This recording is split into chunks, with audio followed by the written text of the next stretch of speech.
So let me start with JSDOM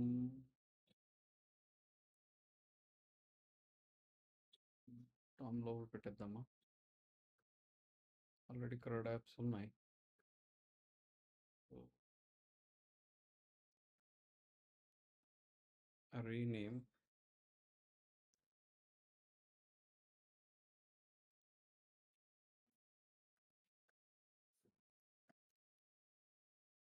with validations. So first project పేరు వచ్చి student enrolment system. ఎవరిది?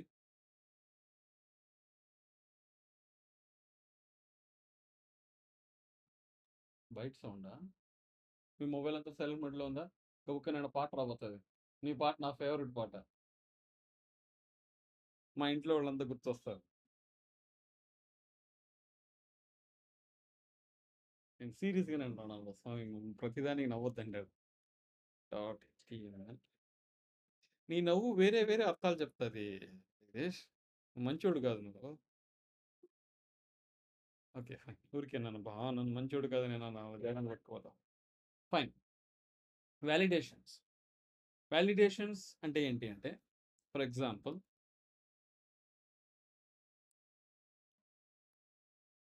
Label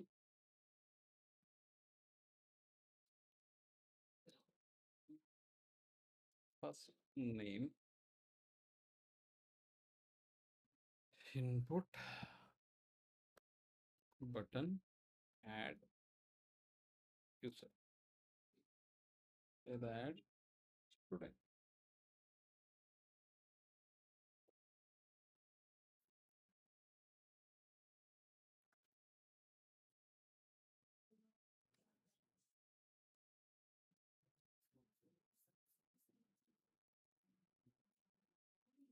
ఆ input ఫీల్డ్లో values enter చేస్తే తప్ప ఈ బటన్ క్లికబుల్ అవ్వకూడదు.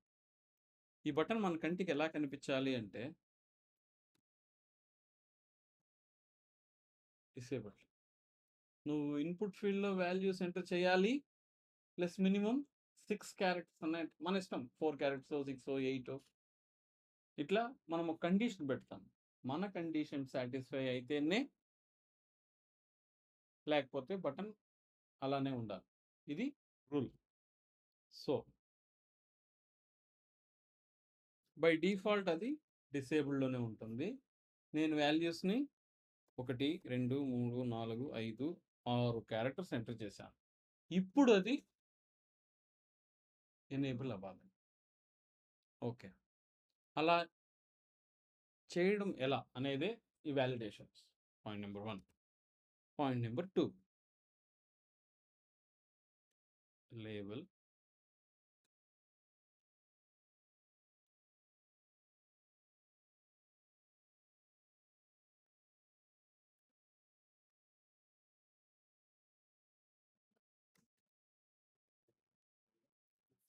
ఈ సెకండ్ ఫీల్డ్ వచ్చేసరికి మనం ఏదో 6 క్యారెక్టర్లు ఎంటర్ చేస్తే కాదు, ప్రాపర్గా వ్యాలిడ్ ఈమెయిల్ ఎంటర్ చేయాలి. దాంట్లో అట్ ఉండాలి, డాట్ ఉండాలి, సిఓఎం ఉండాలి. ఇవి లేనప్పుడు అది వ్యాలిడ్ ఈమెయిలే కాదు. So definitely we should make sure that valid email enter చేసాడా లేదా అని కూడా మనం చెక్ చేయాలి. సో పైన ఉన్నది జస్ట్ క్యారెక్టర్స్ ఎంటర్ చేస్తే చాలు. కింద ఉన్నది 100 వ్యాలిడ్ మెయిల్ ఐడి ఎంటర్ చేయాలి. ఇంకొకటి మేబీ పాస్వర్డ్, లేబుల్,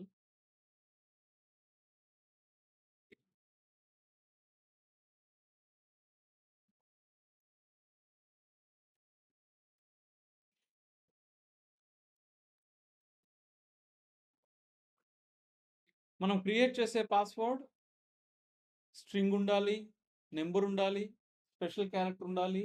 ఇంతకుముందు ఆల్రెడీ వాడింది అయ్యి ఉండకూడదు. మనకు గుర్తుంది కదా, గిట్హబ్లో మనం ఎంతసేపు పోరాడుతుంది ఒక పాస్వర్డ్ సెట్ చేయడానికి. So many condition. So validations are nothing but some kind of expectation, some kind of rules. So JavaScript పుట్టుకే వ్యాలిడేషన్ కోసం పుట్టింది. జావాస్క్రిప్ట్ అనే ఒక ప్రోగ్రామింగ్, ఒక స్క్రిప్టింగ్ లాంగ్వేజ్ పిక్చర్‌లోకి రావడానికి మెయిన్ కారణమే వాలిడేషన్స్. మీరు మీరు చూసుంటారో లేదో తెలీదు గానీ, ఎర్లీ 2000స్‌లో మేము ఈమెయిల్ గ్రీటింగ్స్ అంతా పంపించేవాళ్ళం సైబర్ కేఫ్ నుంచి. చిన్న చిన్న ఇది అప్పట్లోనే జస్ట్ హెచ్‌టీఎంఎల్, సీఎస్ఎస్ క్రియేట్ అయ్యింది. దాంట్లో మనం ఏదన్నా రాంగ్ డీటెయిల్ కొట్టినామనుకో, యూజర్ ఐడీ, పాస్వర్డ్, ఆ రాంగ్ డీటెయిల్ ఇన్వాలిడ్ అని చెప్పడానికి 3 నిమిషాలు లేదా 4 నిమిషాలు పట్టేది. ఎందుకంటే ఈ డీటెయిల్స్ సర్వర్‌కి వెళ్ళి, సర్వర్‌లో చెక్ చేసి, మరలా రిటర్న్ వచ్చి చెప్పేది. ఫర్ ఎగ్జాంపుల్ పొరపాటున ఎవరిదైనా ఒక రిజల్ట్ చూడాలని అనుకుంటే, రిజిస్ట్రేషన్ నంబర్‌లో లాస్ట్‌లో 2 బదులు 3, 4 పెట్టేస్తే, అది రిటర్న్ వచ్చేంత వరకు మనం తప్పు ఎంట్రీ చేసామని తెలీదు మనకు. ఆ పర్సన్ డీటెయిల్స్ వచ్చేంత వరకు. లేదా 8 క్యారెక్టర్ల బదులు 7 క్యారెక్టర్లు ఎంటర్ చేస్తే, మనం నిజంగానే 7 ఎంటర్ చేసినామా, 8 ఎంటర్ చేసినామా అనేసి వెళ్ళి చెక్ చేసుకొని ఇన్వాలిడ్ వచ్చేంత వరకు తెలిసేది కాదు. అప్పుడొచ్చింది పిక్చర్‌లోకి ఈ జావా స్క్రిప్ట్ అనేటటువంటి స్క్రిప్టింగ్ లాంగ్వేజ్. సర్వర్‌కి డేటా పంపించడానికి ముందే చెక్ చేసేస్తుంది. నిజంగానే 8 క్యారెక్టర్ ఉందా లేదా? నిజంగానే సింబల్ ఉందా లేదా? నిజంగానే .com ఉందా లేదా? ఇవంతా చెక్ చేయడానికి, వాలిడేషన్స్ చేయడానికి పుట్టినటువంటి స్క్రిప్టింగ్ లాంగ్వేజే జావాస్క్రిప్ట్. సో, జావాస్క్రిప్ట్ పుట్టుకే వాలిడేషన్ కోసం పుట్టింది. తద్వారా అది క్రమేణా పెరుగుతూ యానిమేషన్ చేయడానికి ఉపయోగపడింది. ఇంకా కొంచెం బ్యూటిఫికేషన్ చేయడానికి ఉపయోగపడింది. జావాకు ధీటుగా, .NET‌కు ధీటుగా నిలబడిగే రేంజ్‌కి అది వచ్చింది అంటే జస్ట్ లైక్ దట్ జరిగిపోలేదు. ఇన్‌ఫాక్ట్ మేము నా కెరీర్ స్టార్ట్ చేసినప్పుడు మమ్మల్ని సాఫ్ట్‌వేర్ డెవలపర్‌గానే గుర్తించేవాళ్ళు కాదు. వాళ్ళు యూఐ డెవలపర్‌రా, వాళ్ళు ఫ్రంట్ ఎండ్ డెవలపర్స్. మీరేం రావద్దండి మీటింగ్ మాకనేసి వెళ్ళేవాళ్ళు జావా వాళ్ళంతా. నేను వన్ ఆఫ్ ది సఫరర్‌ని. నేనే వెళ్లి అడిగుండాను మా టీమ్ లీడర్‌ని. "ఏం సార్ మేము సాఫ్ట్‌వేర్ ఎంప్లాయీస్ కాదా?" అంటే ఫ్రంట్ ఎండ్ డెవలప్‌మెంట్ అంతా ఏదో మూలకి. ఈవెన్ భవ్య కూడా అట్నే అనుకుంది. నాకెందుకు ఈ front end development, full stack developer చేస్తావా లేదా? జావా డెవలపర్ చేస్తావా లేదా? జగడాలేసింది 1.5 నెల. లేకపోయింటే ఆళ్ళకి ఎప్పుడో అయిపోయింది మా కోర్సు. ఊరికే just kidding. So, front end డెవలపర్‌ని, జావా స్క్రిప్ట్ డెవలపర్‌ని ఒక సాఫ్ట్‌వేర్ డెవలపర్‌గా కూడా భావించేవాళ్ళు కాదు. That was the situation. But ఈరోజు ఏ జావా డెవలపరు తీయనంత సాలరీ, ఏ .NET డెవలపరు తీయనంత సాలరీ ఫ్రంట్ ఎండ్ డెవలపర్ తీస్తున్నారు. సో, నార్మల్‌గా 11-12 ఇయర్ ఎక్స్‌పీరియన్స్ క్యాండిడేట్‌తో ఒక జావా డెవలపర్ ఒక 20-25 లక్షలు క్రాస్ అయ్యేది కష్టంగా ఉంటే, నేను లాస్ట్ ఇయర్ 60 లక్షల ప్యాకేజ్ తీశాను. ఓన్లీ జావా స్క్రిప్ట్ మాత్రం. Only Java script. ఇంకా చెప్పాలంటే ఇంకొకటి చూపిస్తాను, నేను ఈరోజు పొద్దున్నదా చూసినాను.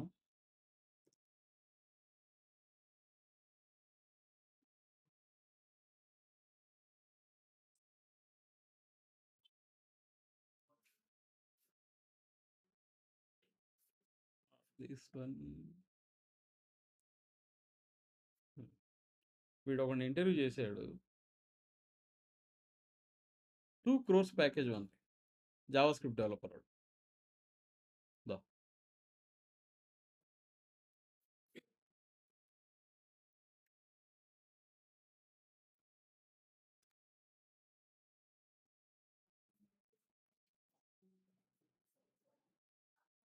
అట్లే ఉందా? వీడి package 2 crores. College drop out. A IIM candidate, IIT candidate అనుకున్నారు. నో. College drop out. వాడు నేర్చుకున్న course JavaScript, React JS expert. వాడు కొట్టిన ప్యాకేజ్ 2 క్రోర్స్. ఓన్లీ జావా స్క్రిప్ట్‌కి ఆ రేంజ్‌కి ఉంది జావా స్క్రిప్ట్ ఈరోజు పొటెన్షియాలిటీ ఆ రేంజ్‌కి ఉంది. ఇన్‌ఫాక్ట్ నేను దాన్ని వీడియో కూడా తీసుకున్నాను.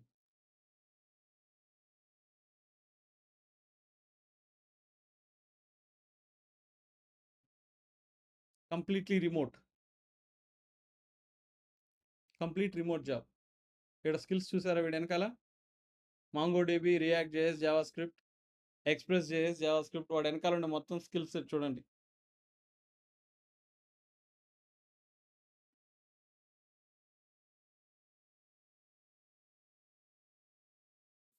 ఇంకొకటి కొట్టాడు 4 crores package.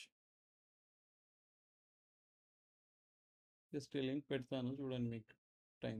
College drop out, ఆ టైటిల్ కూడా చూడండి. College drop out to 2 crore per year at age of 21. Just imagine, దాంట్లో 25% కొట్టినా కూడా మన 50 to 60 lakhs ప్యాకేజ్. ఎక్కడి నుంచి ఎక్కడికో వెళ్ళొచ్చు. ఆ రేంజ్కి క్యాలిబర్ ఉండేటటువంటి ప్రోగ్రామింగ్ లాంగ్వేజ్, స్క్రిప్టింగ్ లాంగ్వేజే జావా స్క్రిప్ట్. కాబట్టి దాన్ని నేర్చుకునేటప్పుడు కొంచెం బ్రాడ్గా ఆలోచించండి.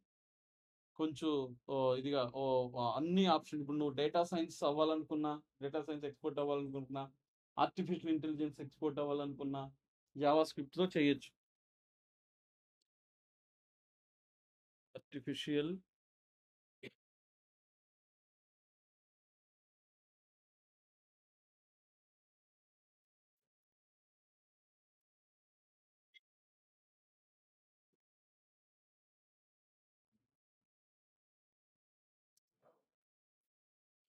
Intelligence with JavaScript, 500+ hours generative AI course. Completely you can become machine learning with JavaScript. So Java script just browser language కాదు, ఆ రోజులు పోయాయి. ఈరోజు ఒక జావా స్క్రిప్ట్ నేర్చుకున్నవాడు యాంగులర్ డెవలపర్ అవుతాడు, రియాక్ట్ జేఎస్ డెవలపర్ అవుతాడు, ఎక్స్ప్రెస్ జేఎస్ డెవలపర్ అవుతాడు, MongoDB developer అవుతాడు. So he can do anything. అంత పెద్ద బ్రహ్మాస్త్రం మన చేతిలో ఉన్నట్టు లెక్క. కానీ ఒక జావా డెవలపర్ మాత్రమే అవ్వగలరు. వాడు ఇంకో డెవలపర్ కాలేదు. ఒక .NET డెవలపర్ ఓన్లీ .NET పైన మాత్రమే వర్క్ చేస్తాడు. వాడు ఇంకో డెవలపర్ కాలేదు. We're multipurpose candidates. మనల్ని డేట్ ఇప్పుడు ఫర్ ఎగ్జాంపుల్ ఒక బిల్డింగ్ కట్టడానికి 10 మంది మేసన్లు ఉంటే 50 మంది లేబర్లు కావాలి. సో అలా మనం 50 మంది లేబర్లు లెక్క మనం ఏ బిల్డింగ్ అన్నా కడతాం, ఎక్కడన్నా పోతాం, ఏమన్నా చేయగలం. ఆ రేంజ్కి మనలో క్యాలిబర్ క్యాపబిలిటీ ఉంది జావా స్క్రిప్ట్ ద్వారా. So don't under estimate. Okay, now come back to the or application. ఇలాంటి చిన్న చిన్న వ్యాలిడేషన్స్ చేయడం కోసం పుట్టినటువంటి ప్రోగ్రామింగ్ స్క్రిప్టింగ్ లాంగ్వేజే జావా స్క్రిప్ట్. అది క్రమేణా పెరుగుతూ ఉంది. ఎలా ఉండిందంటే స్టార్టింగ్లో ఈ websites in 1990s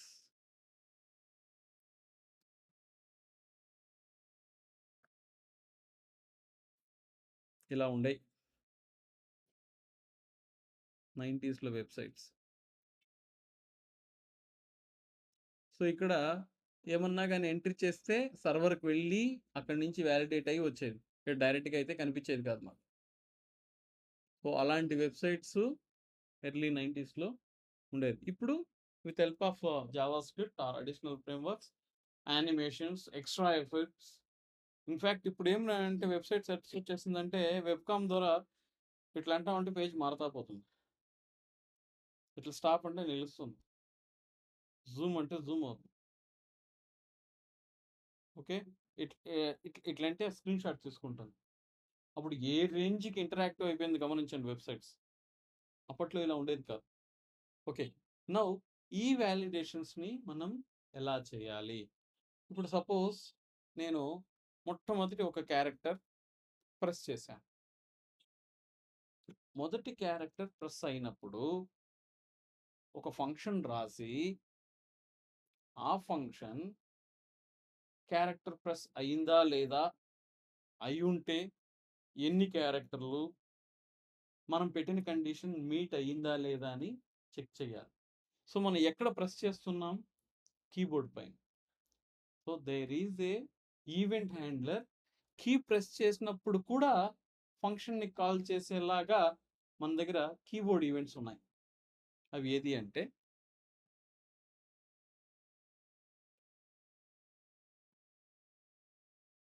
on key down, on key up, on key press, input, on input, on change. ఈ మూడే కీ.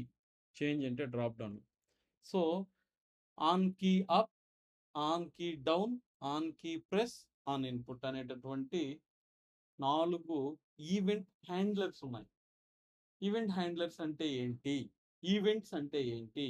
ఇప్పుడు నేను ఈ పర్టిక్యులర్ పెన్‌ని జగదీష్ వైపు నేను త్రో చేస్తాను. I'm just performing N event. దీన్ని తను ఎలా హ్యాండిల్ చేస్తాడు అనేది ఈవెంట్ హ్యాండ్లర్స్. తను క్యాచ్ చేస్తాడా? తోసేస్తాడా? స్టాప్ చేస్తాడా? It's an event handler. One సైడ్‌లో జరిగేటటువంటి చర్య, దానికి ఒక ప్రతిచర్య. And every action is having an equal reaction కదా! ఏం సూత్రం అది? ఏదో సైంటిస్టు హ్మ్. ఇది బా ఏదో గుర్తొస్తుంది నాకు. ఎవడో ఒక శాస్త్రవేత్త పోయి బాత్ టబ్‌లో పడతాడు. నీళ్ళొచ్చి బయట పడతది. సో, ఆర్కిమిడీసా? Archimedes. Right. So, Newton's law వచ్చి every action is having an equal reaction. Newton's law. But ఒక సైంటిస్ట్ పోయి బాత్ టబ్‌లో పడతాడు. బాత్ టబ్‌లో పడినప్పుడు అమౌంట్ ఆఫ్ వాటర్ ఏదో బయటొచ్చి పడుతుంది. There is a calculation between that ఏదో ఫార్ములా అది. ఆర్కిమిడీస్ యుద్ధమా తెలీదు సార్ అంటాడు జగదీష్ పనిగా. ఆ! ఆ! ఓకే. ఫైన్. సో, ఇట్లా ఒక నువ్వు కీ ప్రెస్ చేసినప్పుడు ఏం జరగాలి? చెయ్యి పైకెత్తినప్పుడు ఏం జరగాలి? ప్రెస్ చేసి పెట్టుకోండేటప్పుడు ఏం జరగాలి అని చెప్పి, ఒక ఈవెంట్ జరిగినప్పుడు రియాక్షన్ ఏం జరగాలని రాసేదే ఈ పర్టిక్యులర్ ఈవెంట్ హ్యాండ్లర్స్. ప్రతి ఒక్క ఇప్పుడు కీ అప్ అని ఏదైతే ఉందో దీన్ని విడదీస్తాను నేను.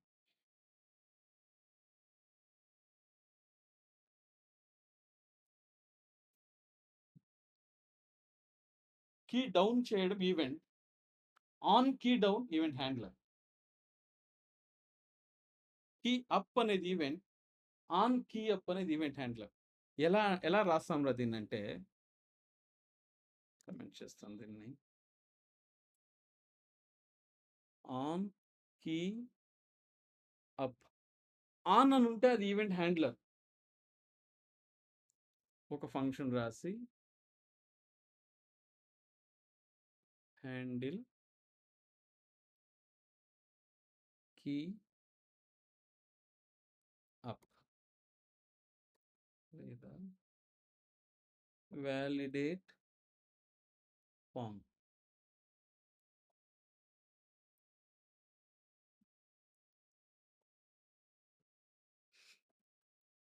Function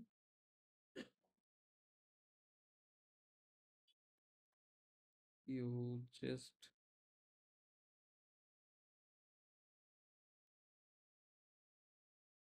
pressed and pressed a key.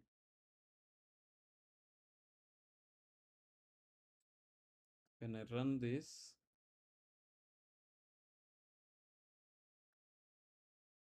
ఇక్కడ ఇంకో తప్పు చేసినాను నేను. నేను కీ దీంట్లో ప్రెస్ చేయబోతున్నానా? దీంట్లో ప్రెస్ చేయబోతున్నానా? దీంట్లో ప్రెస్ చేస్తున్నాను. బటన్ పైన ప్రెస్ చేయబోతున్నాను. కీ ఎక్కడ పోయి ప్రెస్ చేయబోతున్నాను? ఇన్పుట్ ఫీల్డ్‌లో. బటన్ పైన ఎట్లా పోయి ప్రెస్ చేసేదే?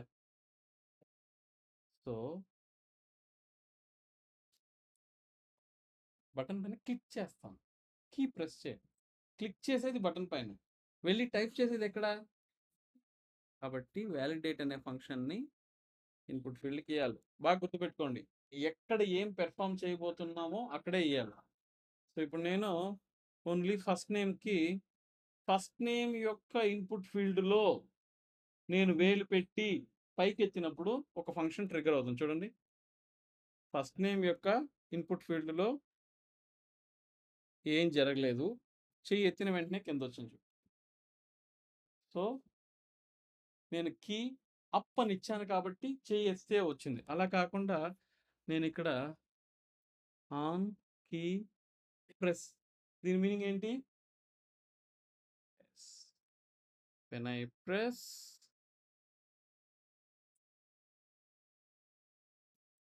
ఇంకోటి కూడా ఉంది. On key down.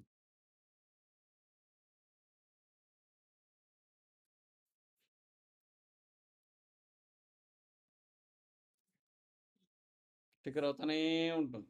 నువ్వు డౌన్ చేసుకున్నంత సేపు ట్రిగ్గర్ అవుతుంది. అదే on key press key down difference ఏంటి?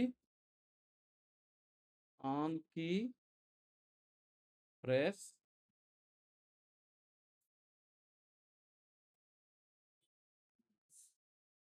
ఒకేసారి ఈవెంట్. ఆన్ కీ ప్రెస్ అనేది ఒక ఈవెంట్. ఆన్ కీ డౌన్ అంటే నీ కీ డౌన్లో ఎంతసేపు ఉంటే అంత కంటిన్యూగా. ఇది keyboard related events. Okay, any doubts? On key down చెప్పాను, ఆన్ కీ అప్ చెప్పాను, ఆన్ కీ ప్రెస్ చెప్పాను, ఆన్ ఇన్పుట్ కూడా ఉంది. On input.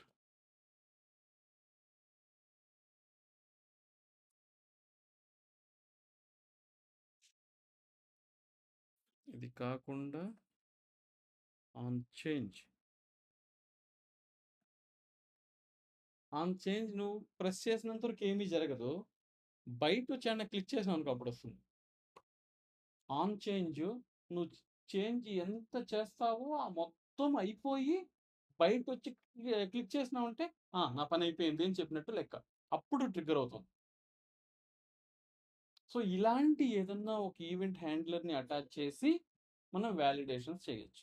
ఈవెంట్స్ అంటే ఏంటి, ఈవెంట్ హ్యాండ్లర్స్ అంటే ఏంటి, కీ ప్రెస్ అంటే ఏంటి అర్థమైనట్టేనా? ఓకే, ఇప్పుడు వ్యాలిడేషన్ లాజిక్ రాయొచ్చు కదా. సో ఓకే, ఇప్పుడు నేనేం చేస్తాను, ఏదో ఒకటి on key press, on key down ఏదో ఒకటి తీసుకుంటాను. ఇక్కడికి వెళ్ళి ఈ ఎఫ్ నేమ్ కానీ మినిమం 6 క్యారెక్టర్లు ఉంటే ఈ బటన్ని నేను ఎనేబుల్ చేయాలి. Okay, so var F name equal to document dot get element by ID F name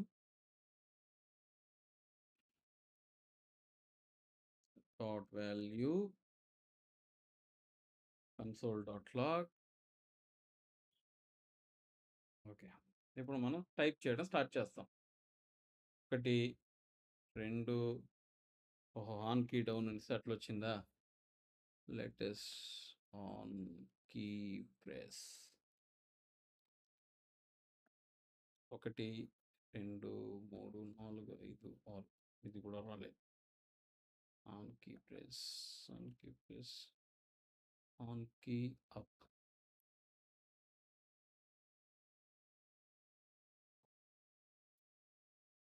one 2 3 4 5 6 characters enter చేసిన తర్వాత ఈ బటన్ ఏమవ్వాలి?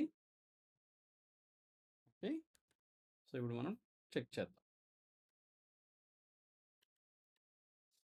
If F name dot length greater than 5 అయితే, 5 కంటే ఎక్కువ ఏది? 6 నుంచి మిగిలినంతా ఎక్కువే కదా. ఎక్కువైతే ఈ బటన్కి, ప్రస్తుతానికి ఈ బటన్కి ఐడి లేదు. ఐడి లేకపోతే ఆ బటన్ ఎట్లా యాక్సెస్ చేయొచ్చు మనం? నెక్స్ట్ ట్యాగ్ నేమ్ కాకుండా ఇంకా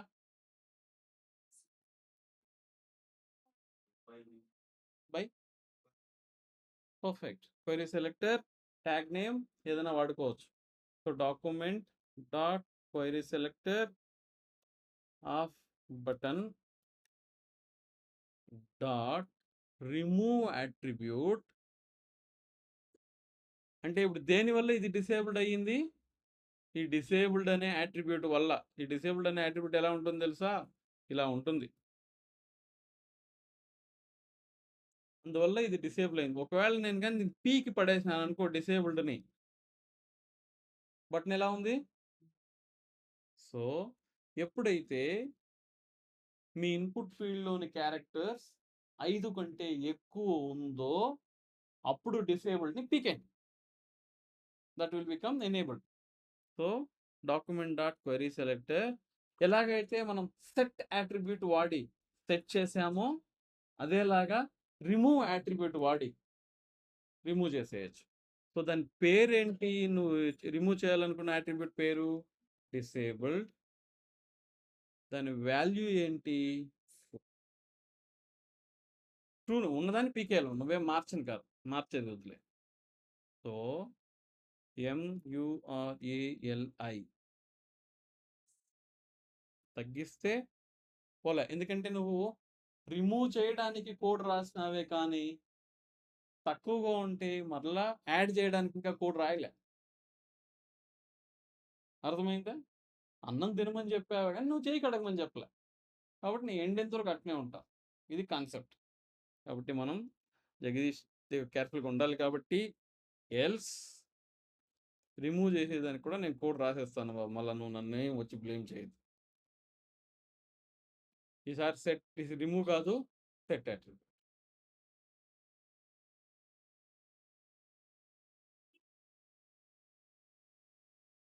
ఆరు క్యారెక్టర్లు అయిపోయింది అప్పుడే. ఓకే, సో ఇప్పుడు ఓన్లీ ఎఫ్ నేమ్లోని క్యారెక్టర్ 6 ఉంటేనే బటన్ ఎనేబుల్ అవుతుంది, లేదంటే ఎనేబుల్ కాదు. ఓకే, ఇప్పుడు అదేంటి సార్ ఓన్లీ ఎఫ్ నేమ్ కా కండిషన్ పెట్టారు, ఈమెయిల్కి పాస్వర్డ్ కూడా పెట్టాలి కదా, ఎఫ్ నేమ్ పెడితే సరిపోతుందా అంటే మళ్ళీ దానికి కూడా మీరు సెపరేట్గా హ్యాండిల్ చేయాలి. నువ్వు ఎలాగైతే ఎఫ్ నేమ్ తెచ్చుకున్నావో అదేలాగా ఈమెయిల్ని ఏమేముంది, ఈమెయిల్ ఐడి ఇవ్వాలి కదా, ఈమెయిల్కి ఈమెయిల్ పాస్వర్డ్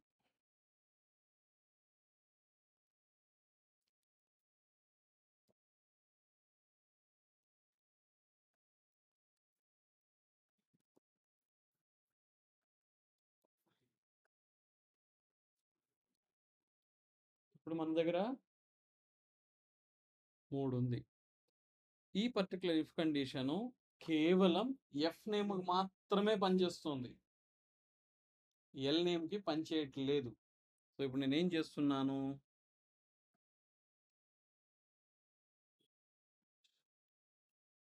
అండ్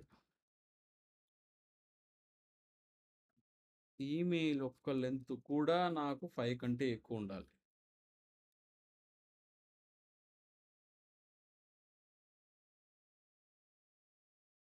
మరియు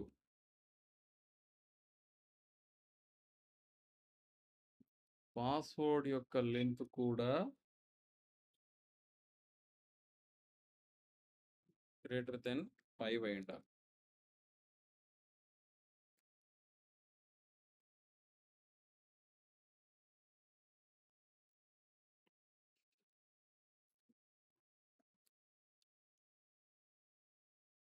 క్లియర్? మరి కింద ఉండే లైన్ ఎందుకు తీసేసినాను నేను?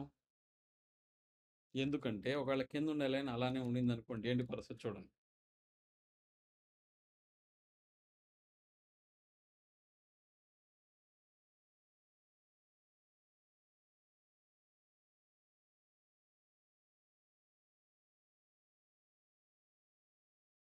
మేము 6 క్యారెక్టర్లు దాటలేదా? ఇన్స్పెక్ట్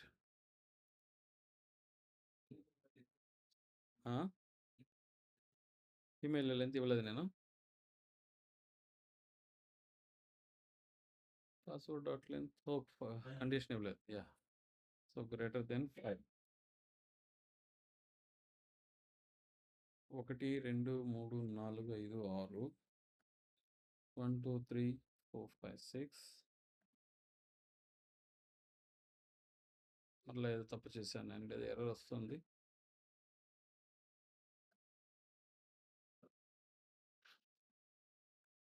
ఓకే, సోర్సెస్లోకి వెళ్దాం.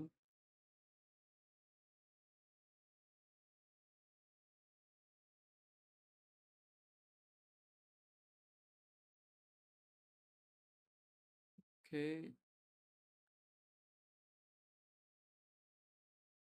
ఎఫ్ నేమ్ యొక్క లెంత్ 7, ఈమెయిల్ యొక్క లెంత్ 7, పాస్వర్డ్ యొక్క లెంత్ 5. లోపలికి వస్తుంది, రిమూవ్ అయిపోయింది. ఇప్పుడు ఎలా వర్క్ అయింది? Refresh.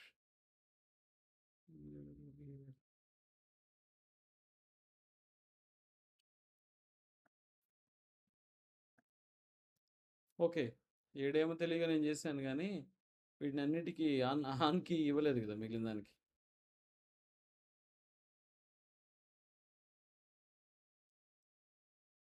Now it should work.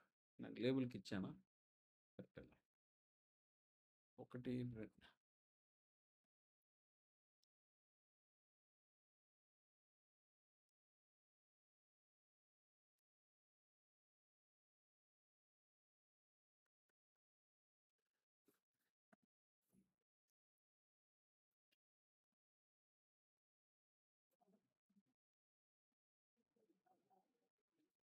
Okay. So, ఇప్పుడేమైంది 3 ఇన్‌పుట్ ఫీల్డ్‌లోనూ మినిమమ్ 6 క్యారెక్టర్స్ ఎంటర్ చేస్తేనే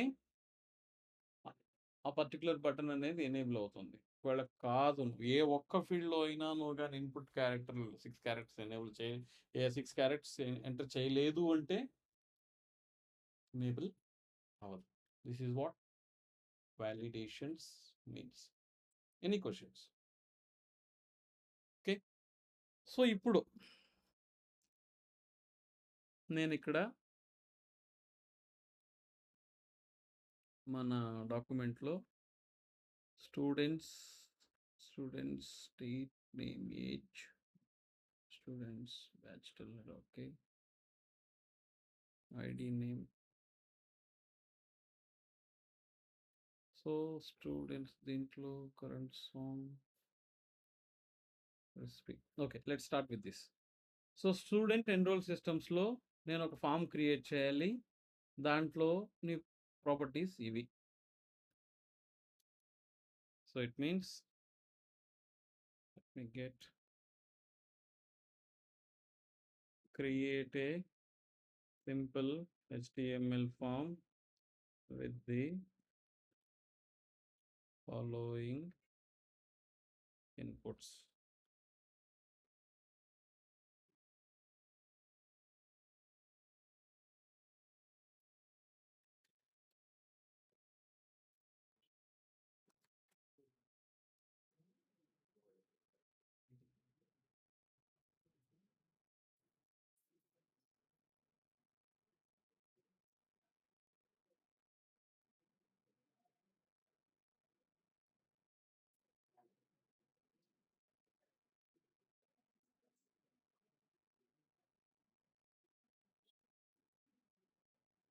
Okay.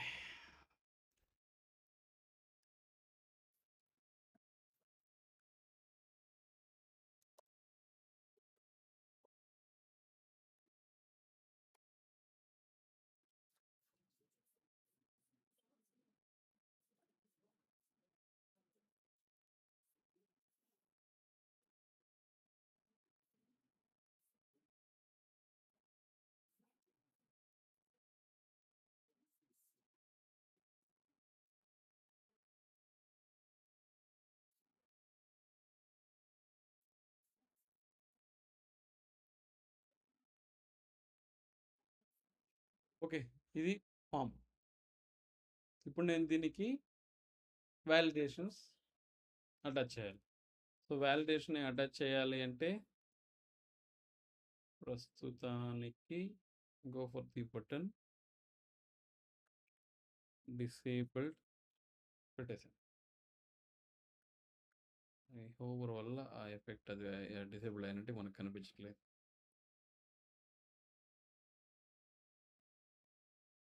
సో, డిసేబుల్ తీసేస్తే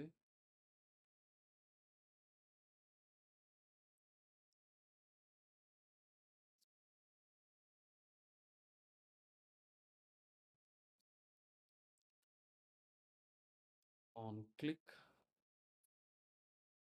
హ్యాండిల్ స్టూడెంట్ ఎన్రోల్మెంట్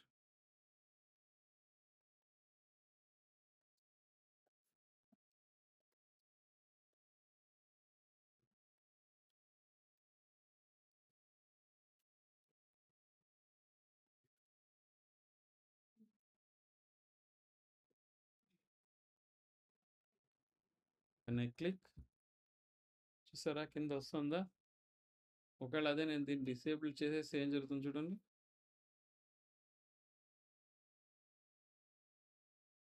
ఏమైనా జరుగుతుందా? Because it is disabled now. Okay. లేదా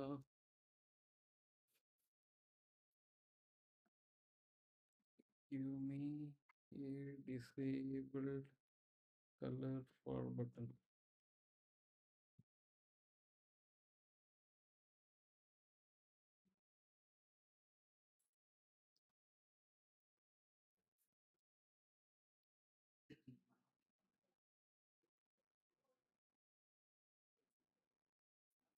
బటన్ కానీ డిసేబుల్డ్ అయ్యి ఉంటే ఏం జరగాలి అనేది మాత్రం ఇక్కడ button colon disabled colour button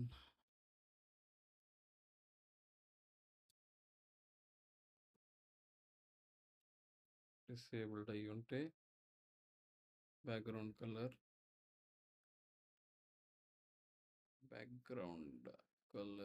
grey. So disabled అయి ఉంటే ఇది ఒకవేళ మనం కానీ డిసేబుల్డ్ చేయకుండా తీసేసామని అనుకో,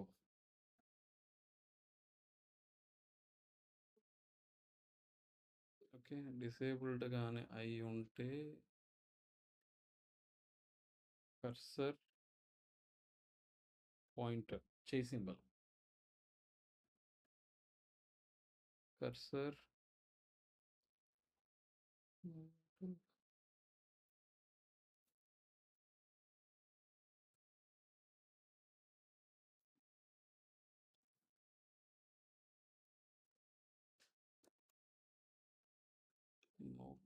నన్ను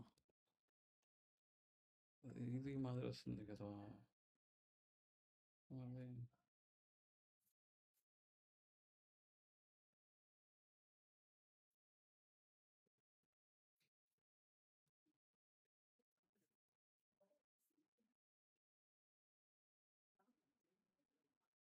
నాట్ అలౌడ్.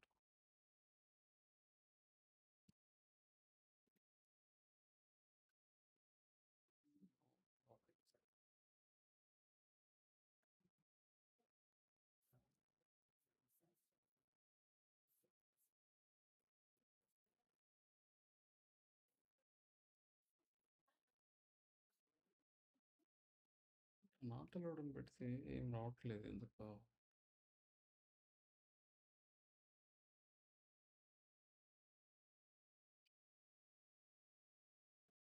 Okay, fine. ఇప్పుడు మన మన డ్యూటీ ఏంటి?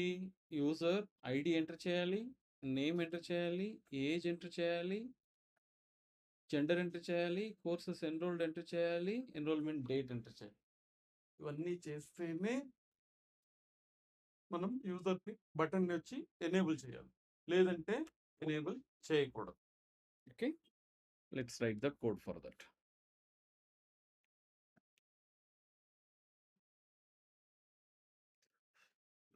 ఫస్ట్ ఒక ఆబ్జెక్ట్ క్రియేట్ చేయండి, వేర్ స్టూడెంట్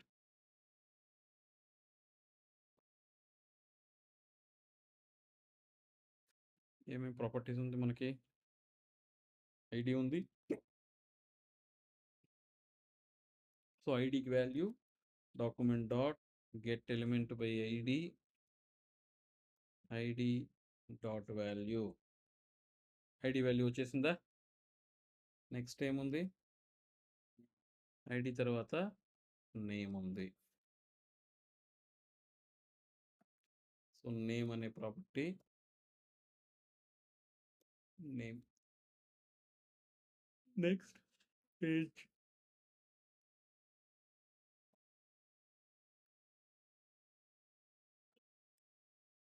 నెక్స్ట్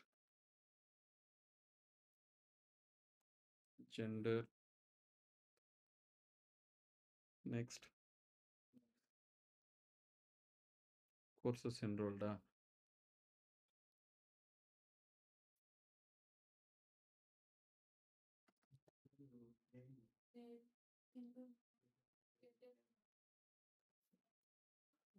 నేమ్ ఉందా కోర్సెస్ ఎన్రోల్డ్కే?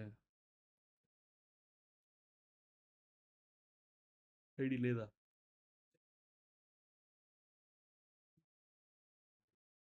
మనం జెండర్‌కి తేవాలి. జెండర్ డ్రాప్ డౌనే కదా! రేడియో కాదు కదా! ఐడీతో తెచ్చుకోవచ్చు. కోర్సెస్ ఎన్రోల్డ్ మాత్రం కోర్సెస్ ఎన్రోల్డ్ ఐడీ ఉందేమి. ఉంది కదా! ID. Next enrollment date.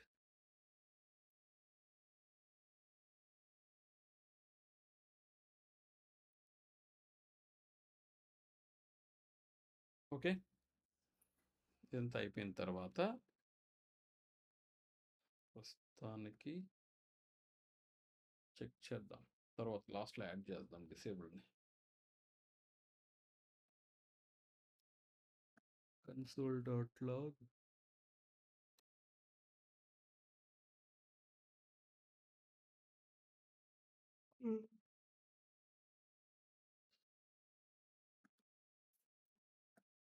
So, మనం ఏజ్ ఎంప్టీ కోట్స్‌గా ఉండకూడదు. కోర్సెస్ ఎన్రోల్డ్ ఎంప్టీ కోట్స్‌గా ఉండకూడదు.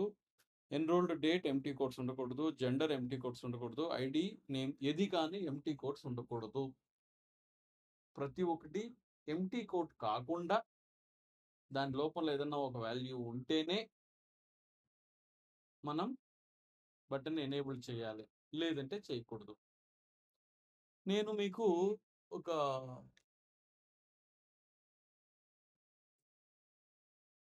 లూప్ చెప్పాను. ఓన్లీ ఆబ్జెక్ట్ మాత్రం లూప్ చేసే statement. For super. Let me use that. For a in student console.log student of a.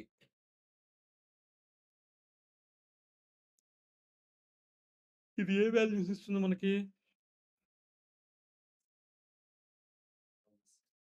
Empty code వచ్చింది చూడు. అంటే దాని యొక్క వాల్యూని ఇస్తుంది. ప్రస్తుతానికి ఇక్కడ ఏమి లేదు కాబట్టి ఎంటీగా వచ్చింది. So if student of A is equal to కానీ ఎంటీ కోడ్స్ అయితే మనం క్రియేట్ చేసిన 6 ప్రాపర్టీస్లో ఏ ఒక్క దానికి ఎంటీ కోడ్స్ ఉన్నా ఫామ్ ఇన్వాలిడే. అవునా సార్? 34 తెచ్చినాను, ఒక మార్క్ అయితే పాస్ చేసేచ్చు అంటే పూజతో ఒప్పుకుంటారా? చాలా స్ట్రిక్ట్ నేనేనంటాను. అదేదో కరోనా బ్యాచ్లో వీటిది రీల్ కూడా వచ్చింది. సైన్స్లో 95 సార్, అది సోషల్లో 90 సార్, మ్యాథ్స్లో 33 సార్. అది ఎట్లా సార్ ఫెయిల్ అవుతాను నేను? ఏమ్మా ఆ మాదిరి 100% అన్ని సబ్జెక్టులను 35 వస్తేనే పాస్, లేదంటే ఫెయిల్. కాబట్టి నేనేం చేస్తానంటే where is valid is invalid falls.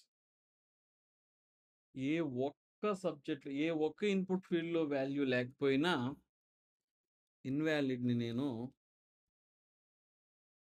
Prove చేస్తాను. లాజిక్ అర్థమైందా? ఒక వేరియబుల్ డిక్లేర్ చేసుకున్నాను. ఆ వేరియబుల్లో ఇది ఇన్వాలిడా కాదా అని అంటే ఇన్వాలిడ్ కాదు అని పెట్టుకున్నాను. సో ఫర్ లూప్లో ఒక్కొక్క ప్రాపర్టీ తీసుకుంటాను. ఫస్ట్ నేమ్ తీసుకుంటాను, వాల్యూ ఉందా లేదా? ఉంది, వదిలే. ఈమెయిల్ తీసుకో, వాల్యూ ఉందా లేదా? వదిలే. ఏజ్ ఉందా లేదా? వాల్యూ ఉంది, వదిలే. Next courses enrolled, courses offered అంతా ఓకే. జెండర్ వాల్యూ వాడు యాడ్ చేయలే. సో మిగిలిన 5 ఫీల్డ్ వాడు వాల్యూ చేసున్నా ఒకదాని వాల్యూ యాడ్ చేయలేదు కాబట్టి ఇన్వాల్యూడ్. సో ఎప్పుడైతే ఒక్కదానికన్నా నువ్వు వాల్యూ ఎంటర్ చేయవో ఈ లైన్లోకి వస్తావు, ఇన్వాలిడ్ అయిపోతుంది. ఇప్పుడు నేను ఇక్కడ కండిషన్ చెక్ చేస్తాను. If is invalid equal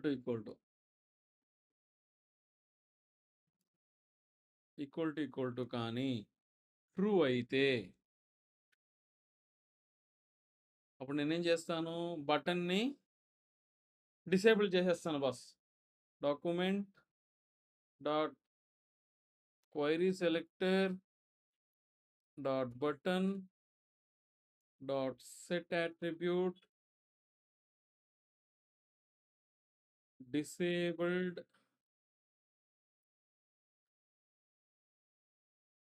true. Okay. So దీన్ని నేను వ్యాలిడేట్ ఫామ్ అనే పేరుతో ఇస్తాను. దీన్ని ఎప్పుడు కాల్ చేస్తాను నేను?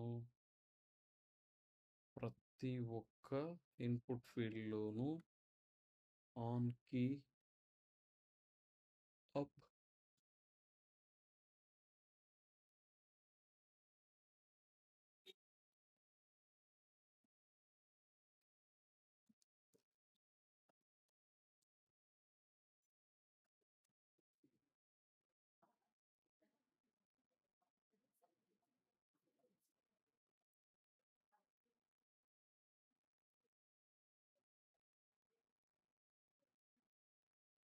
సో బై డిఫాల్ట్ ఈ బటన్ని నేను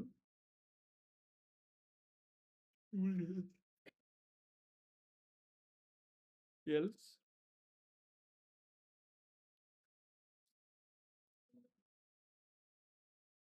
రిమూవ్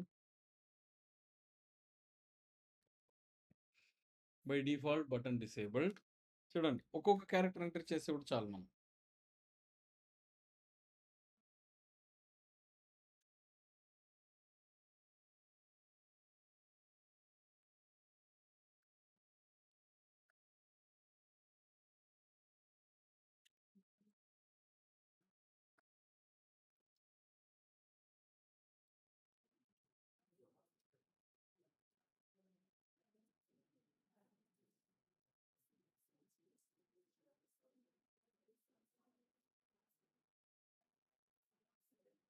కరెక్ట్గా ఇచ్చాం కదా. ఆహా, ఇది ఆన్ ఆన్ కీ ప్రెస్ అలే.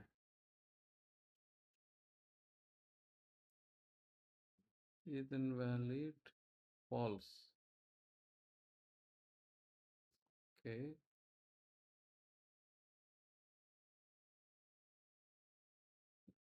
ట్రూ అయితే correct. Correct.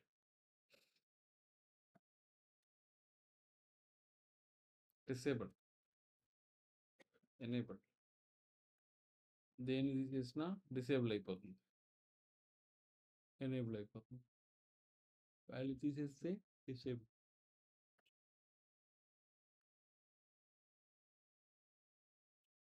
Any doubts? So మనం ఏం చేసాం ఫస్ట్ స్టెప్లో? ఈ లైన్ క్లియరా? సో మీరు ఇక్కడ కన్ఫ్యూజ్ అవుతూ ఉండేది, ఫస్ట్ నేను ఈ బటన్కి ఇచ్చిన ఈవెంట్ని ఎత్తి ఫామ్ కిందకి ఇచ్చాను, రైట్? సో బటన్కి నేను ఇచ్చింది, ప్రస్తుతానికైతే నాకు ఈ బటన్కి ఈవెంట్ అవసరమే లేదు, ఇంకా నేను సబ్మిట్ చేయలేదు కాబట్టి. నేను చెక్ ఎప్పుడు చేయాలి? ఇన్పుట్ ఫీల్డ్లో వేలు పెట్టినప్పుడు. ఇన్పుట్ ఫీల్డ్లో ఒక్కొక్క క్యారెక్టర్ టైప్ చేసినప్పుడు నేను చెక్ చేయాలి కాబట్టి నేను నేను రాసుకున్నటువంటి వ్యాలిడేట్ ఫంక్షన్ ఇన్పుట్ ఫీల్డ్కి పెట్టాను. ప్రతి ఇన్పుట్ ఫీల్డ్ని చెక్ చేయాలి కాబట్టి ఫంక్షన్ ప్రతి ఇన్పుట్ ఫీల్డ్కి అసైన్ చేశాను. Is that clear? So 6 input ఫీల్డ్లోనూ నేను వాల్యూస్ ఎంటర్ చేసినప్పుడు వ్యాలిడేట్ చేయడము లేదు అనేది చూశాను. మీరు ఫర్దర్ మీరు ఇంక నెక్స్ట్ ఏం చేయాలి, ఎలా ప్రాక్టీస్ చేయాలి మీరు?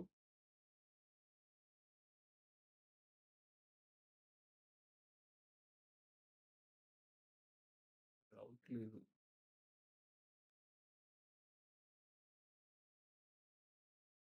సో వాలిడేషన్స్ సెకండ్ వచ్చి title album,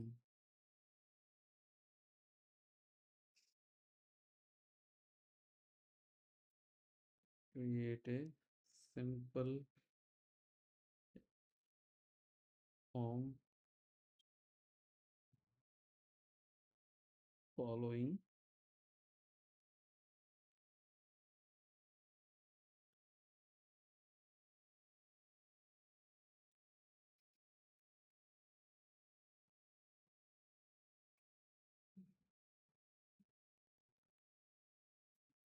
So this is the second application, music player.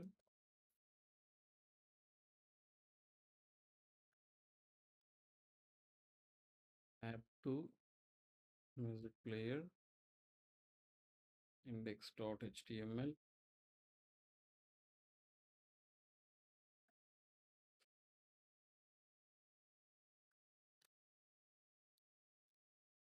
నాకు జావా స్క్రిప్ట్ కోడ్ వద్దు. మీరు గాని ఎవరన్నా గాని చాట్ జీపీటీలో కాపీ చేసినట్టు నాకు అనిపిస్తే కోడ్ ఎక్స్‌ప్లెయిన్ చేయంటాను. అప్పుడు గాని పెబ్బె పెబ్బె పెబ్బె అన్నారంటే నాకు తెలిసిపోతుంది. ఓకే. ఓవర్‌గా యాక్ట్ చేయొద్దండి. పోయి చాట్ జీపీటీలో కొట్టేస్తాము. మురళి సార్‌కి ఏం తెలియట్లేదు. మనం ఎట్లన్నా మేనేజ్ చేసుకుంటాం అన్నంత వచ్చినారంటే జగదీష్ తెలివితేటలంతా అప్లై చేయొద్దండి ఆడ. కరెక్టేగా జగదీష్? ఓకే. నమ్మాలి. నాకు వేరే ఆప్షన్ లేదు. ఎవరు నమ్మరు. మనకు కష్టం అది. మనం ఇంకేం చేసేది? మనం అట్లాంటి సొసైటీలో వచ్చే బతుకుతా ఉన్నాం మనం. ఇప్పుడు నిన్ను, నన్ను అమాయకుడంటే ఎవరైనా నమ్మబోతారా? చెప్పి ఏమన్నా చూడు ఎనకాల నవ్వుతా ఉంది. సో, ఎందుకు ఊరికే మనం అవంతా చెప్పి ఎందుకు బాధపడేది? ఆ! ఆ! ఇప్పుడు ఇమెయిల్‌కి రెగ్యులర్ ఎక్స్‌ప్రెషన్స్ అట్లా యాడ్ చేయాలి. ఫస్ట్ వీళ్ళు దీన్ని చేసుకొచ్చుకుంటే next one by one add చేద్దాం అనేది నా ప్రయత్నం. సో, ఇది సెకండ్ యాప్. యాప్ 1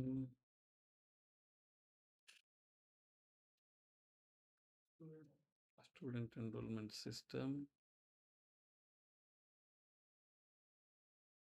శ్రీని.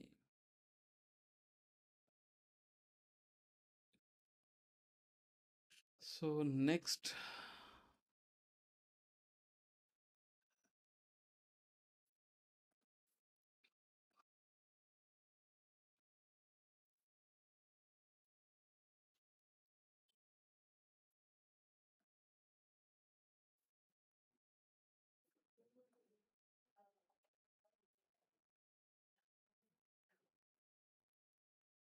ఓహ్! దాని లోపలికెళ్ళిపోయిందా ఇది?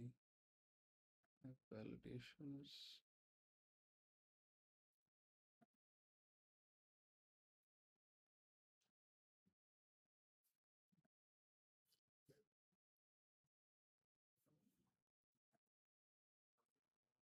యాప్ 1, యాప్ 2 అయింది. దానికి కూడా రాయండి. Next go to app 3 recipe book. ఈ ప్రాపర్టీ మాత్రం ఎత్తుకోండి.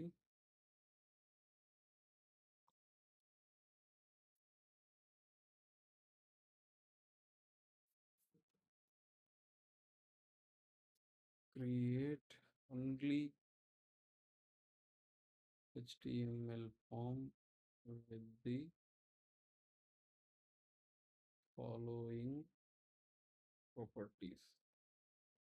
మన ఫోకస్ జావా స్క్రిప్ట్ పైన కాబట్టి నేను HTML, CSS చేయమని అడగట్లేదు మీకు.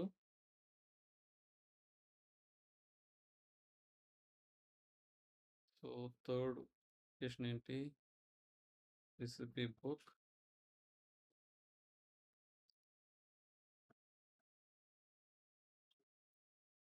App 3 recipe book index.html.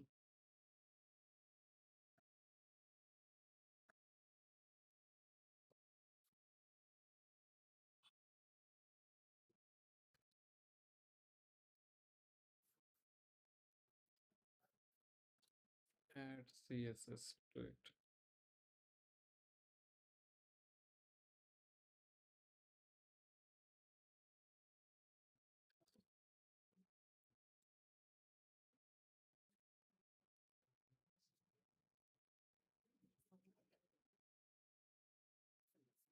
So, ఈ విధంగా మీరు ప్రతి అప్లికేషన్‌లోనూ మీరు వెళ్లారు అంటే ఈడుంటది చూడండి మూవీస్, అర్రే ఆఫ్ ఆబ్జెక్ట్స్ దీన్ని మాత్రం తీసుకోండి. Movie database. Next chat application ఇది తీసుకోండి. నెక్స్ట్ ప్రొడక్ట్స్ ఇవి తీసుకోండి. ఇట్లా ఒక్కొక్క ఆబ్జెక్ట్ క్రియేషన్‌కి ఒక్కొక్క రిజిస్ట్రేషన్ ఫార్మ్ క్రియేట్ చేసి వాలిడేషన్స్ లాజిక్ రాయాలి. Any doubt?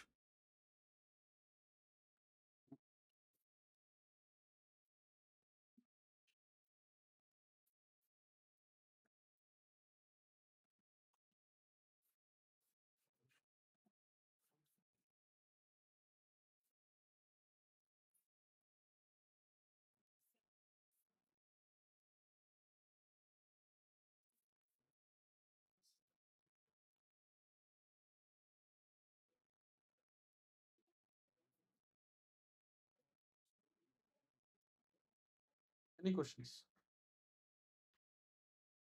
సో అట్లీస్ట్ ఒక 10 అన్న ఈరోజు కంప్లీట్ చేసేసి బయలుదేరాలి. ఓకే, సో దట్ శ్యామ్ చెప్పినట్టు జస్ట్ వ్యాలిడేషన్.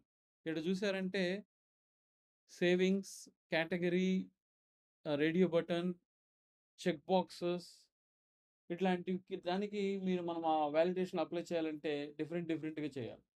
అది ఇంకొక లెవెల్ ఆఫ్ కాంప్లెక్సిటీ. ఈమెయిల్ ఎక్స్ప్రెషన్స్కి చేయాలంటే వేరే విధంగా రాయాలి. ఓన్లీ నెంబర్లు మాత్రమే యాక్సెప్ట్ చేయాలంటే వేరే విధంగా రాయాలి. పాస్వర్డ్స్ మాత్రం యాక్సెప్ట్ చేయాలంటే వేరే విధంగా రాయాలి. అట్లా ఒక్కొక్క దానికి మనం ఒక్కొక్క విధంగా రాస్తూ వెళ్ళాలి లాజిక్. ఇది జస్ట్ బేసిక్ హ్యాండ్స్ ఆన్, మీ చేతులు తడపడకుండా వ్యాలిడేషన్స్ అనేదాన్ని ఎలా రాయాలి, వాల్యూస్ ఎలా తీసుకురావాలి, తీసుకొచ్చిన వాల్యూస్లో ఎన్ని క్యారెక్టర్ లెంత్ ఉంది చెక్ చేయడం కోసం మాత్రమే ఇస్తున్నాను. ఇంతే కాదు వ్యాలిడేషన్, జస్ట్ మీకు వార్మప్. దీని తర్వాత ఒకవేళ దీంట్లో రేడియో బటన్స్ ఉంటే ఏం చేయాలి, చెక్ బాక్సెస్ ఉంటే ఏం చేయాలి, ఈమెయిల్ డిఫరెంట్గా ఎలా హ్యాండిల్ చేయాలి, నెంబర్లు మాత్రమే ఎట్లా యాక్సెప్ట్ చేయాలి, ఏబిసిడి స్ట్రింగ్స్ మాత్రమే ఎట్లా యాక్సెప్ట్ చేయాలి, నెంబర్లు స్ట్రింగ్లు కాంబినేషన్ ఎట్లా యాక్సెప్ట్ చేయాలి, ఓన్లీ 8 క్యారెక్టర్స్ మాత్రమే హ్యాండిల్ చేయాలి, డేట్ ఆఫ్ బర్త్ లెస్ దెనా గ్రేటర్ దెనా అని ఎట్లా హ్యాండిల్ చేయాలి. నీ డేట్ ఆఫ్ బర్త్ ఎంటర్ చేయమంటే నిన్న డేట్ ఎంటర్ చేస్తే, so it has to be prior to that age. Only 21 years తర్వాత ఉండేవాడిని నువ్వు రిజిస్టర్ చేయించుకోవాలి కోర్సులో అంటే దానికి మనం బిజినెస్ లాజిక్ రాయాలి. Okay, start with this, I will explain next. Okay.